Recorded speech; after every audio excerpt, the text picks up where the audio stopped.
Di negeri Indonesia ini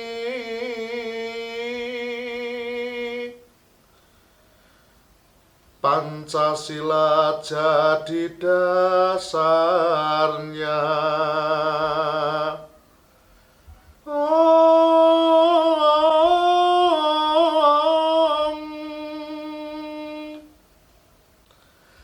Garuda selalu di hati. UUD 45 itu peraturannya. Bhinneka Tunggal Ika itu semboyannya.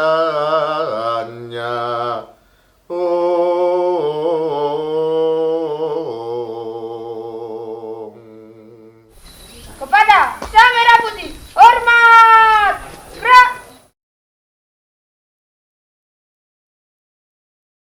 Sejak kapan sih Mas Wanto ini menjadi penyuluh kepercayaan?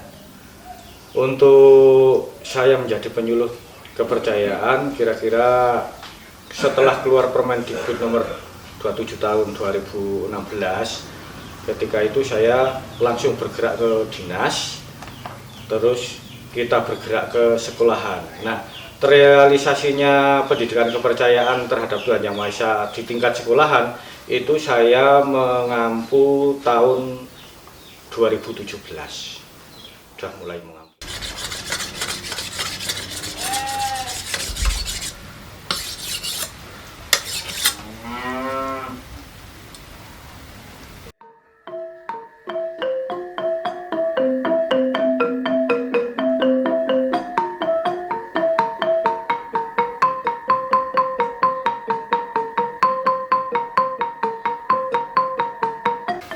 Untuk pekerjaan saya ini sebetulnya saya seorang petani. Nah, juga sebagai seorang petani saya juga memelihara kambing. Nah, memang dengan adanya saya menyuluh di sekolahan ini ya saya membagi waktunya juga untuk bisa membagi waktu untuk bisa melaksanakan pendidikan kepercayaan terhadap Tuhan Yang Maha Esa bagi siswa didik ini. Ya walaupun kadang-kadang untuk pelaksanaan pekerjaan utama saya ini dinomor duakan gitu.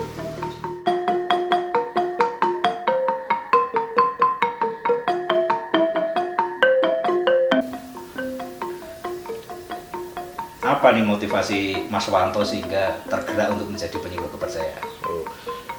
Yang pertama karena banyaknya siswa didik yang ada di Kabupaten Temanggung ini. Terus yang kedua, setelah keluar Permendikbud nomor 27 tahun 2016 ini sebagai layanan pendidikan bagi siswa didik penghayat kepercayaan, untuk bisa mendapatkan pelayanan pendidikan secara pendidikan kepercayaan, kemudian saya termotivasi untuk melakukan pelayanan terhadap siswa didik kepercayaan yang ada di Kabupaten Temanggung ini khususnya. Nah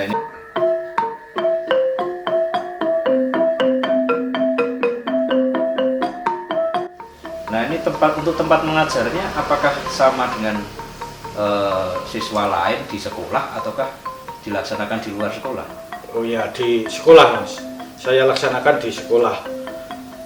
Terus kenapa kok saya lakukan di sekolah Mas? Ketika itu saya pun juga ditawari ketika Bapak Kepala Sekolah menyampaikan surat edaran yang dari dinas, itu bisa dilakukan di sanggar, bisa dilakukan di rumah, tetapi saya tetap memilih untuk melaksanakan pendidikan kepercayaan ini di sekolahan.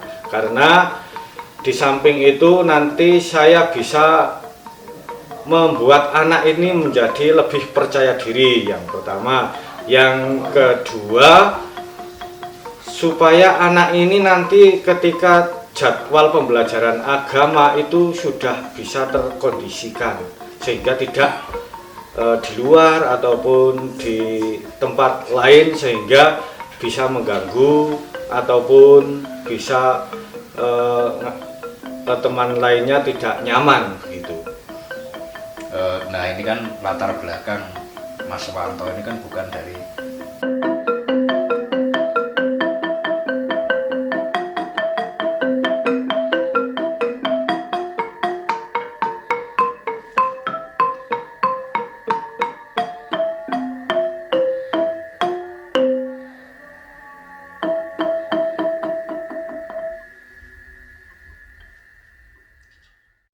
Bagaimana hari ini? Sehat semua? Masuk semua ini ya? Ya. Sebelumnya saya mengucapkan salam rahayu, salam waras. Kita akan melanjutkan pembelajaran yang kemarin, yaitu tentang kebiasaan yang baik bagi kita. Nah, mungkin kita pernah melihat bapak ibu kita melaksanakan sujud pada malam hari. Nah, ketika kita melihat bapak ibu guru kita sedang melaksanakan sujud, apa yang kalian lakukan? Ikut sujud. Hah? Ikut sujud. Kira-kira jam berapa kalau bapak ibu guru terus kalian sujud bersama?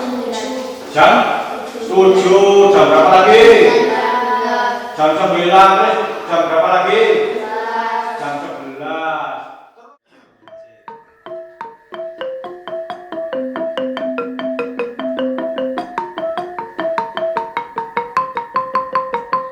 apa aja sih kendala-kendala atau hambatan yang dialami oleh Mas Wanto? Iya. Yang pertama, karena saya bukan dari dunia pendidikan ya Mas ya.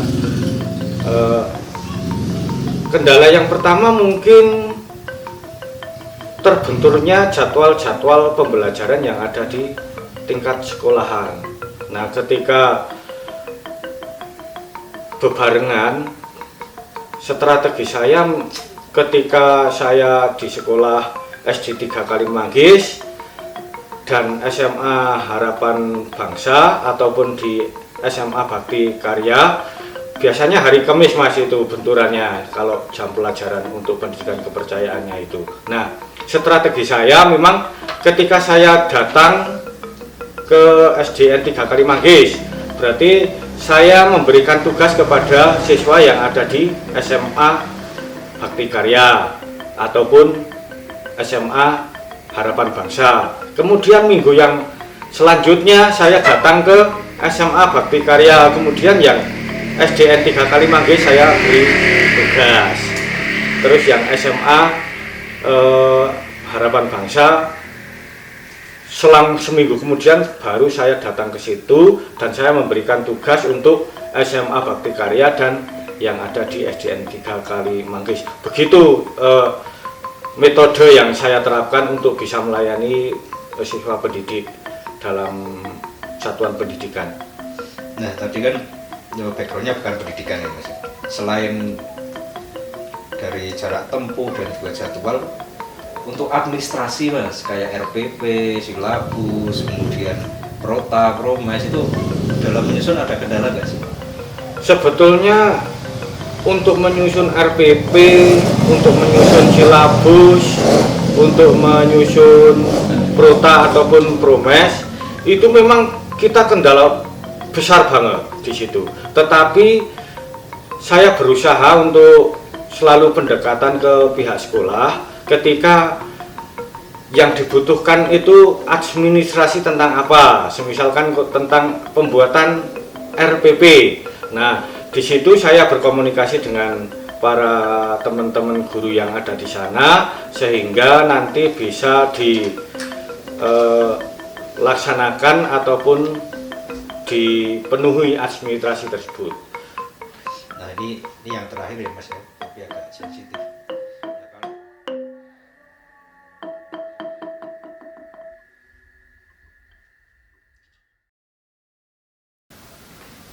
Ini untuk anggaran honorer ataupun insentif dari pihak sekolah, memang ada sebagian yang memberikan uang ganti bensin. Tapi itu terjadi di SMA Harapan Bangsa. itu memang kita per jamnya diberikan 10.000 per jamnya. Nah, ketika ada 3 jam berarti 30.000, nanti ada 2 jenjang kelas yang saya ajar, berarti itu dikali 2. Nah, terus untuk yang SD 3 kali Manggis ini belum ada ataupun tidak ada insentif yang diberikan kepada saya. Gimana kabarnya anak hari ini? Sehat semua? Sehat. Mari kita mengucapkan salam rahayu bersama-sama. Salam rahayu. Gimana rasanya? Rahayu, salam waras. Pada pertemuan kali ini kita akan membahas tentang cita-cita. Nah, siapa yang tahu apa arti cita-cita? Siapa yang tahu? Cita-cita itu apa? Keinginan, harapan. Nah, sekarang saya tanya sama Mas Kelvin. Mas Kelvin, cita-citanya mau jadi apa? Jadi apa? Mau jadi apa? Jawab aja. Saya jawabnya aja.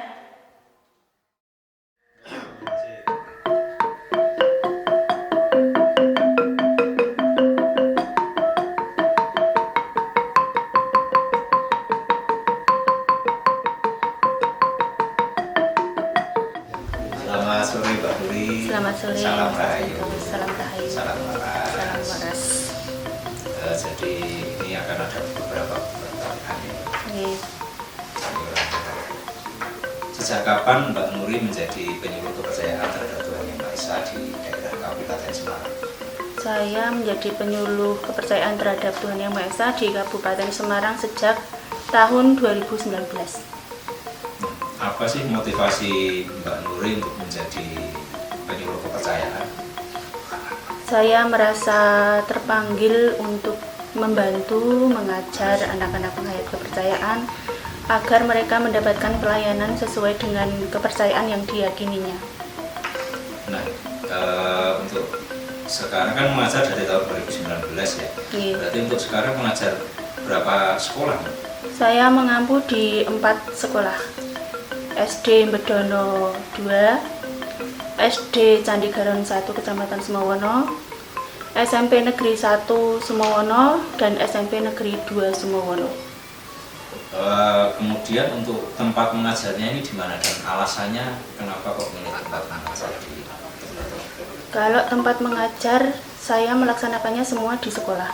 Sekolah saya memilih untuk mengajar di sekolah karena agar anak-anak lebih merasa percaya diri dan merasa diperlakukan setara dengan anak-anak yang beragama lain dan juga mendapatkan haknya sesuai dengan jadwalnya dari sekolah.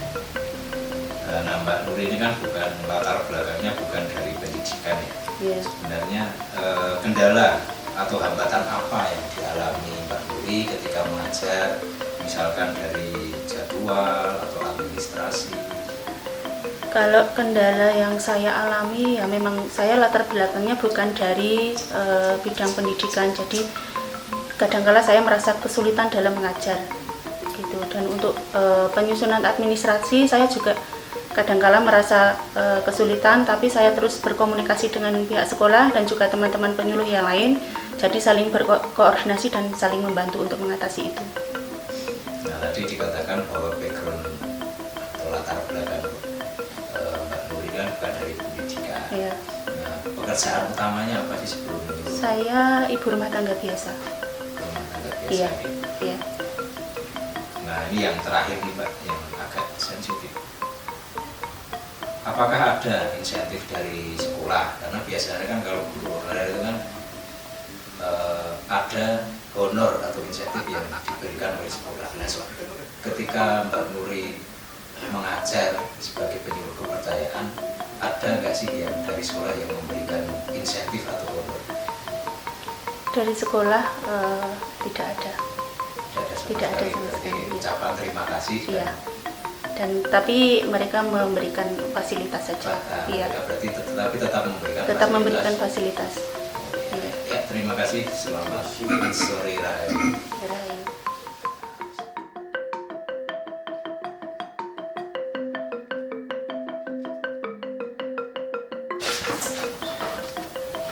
untuk visinya ini adalah menghasilkan lulusan yang terdidik berdasarkan iman dan takwa. Karena iman dan takwa ini harus melekat pada salah satu agama maupun kepercayaan.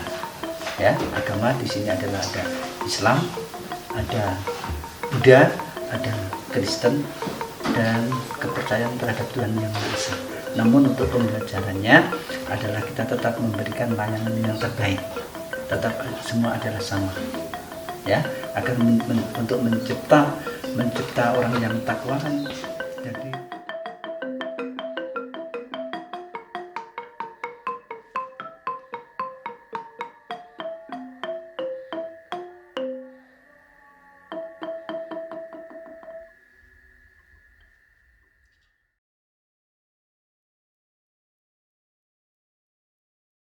Di sekolah.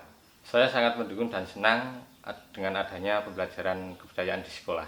Harapan kedepannya apa sih terhadap pelayanan pendidikan kepercayaan? Untuk harapan ke depan, semoga pelajaran kepercayaan ini selalu tetap berjalan. Di negeri Indonesia ini Pancasila jadi dasarnya.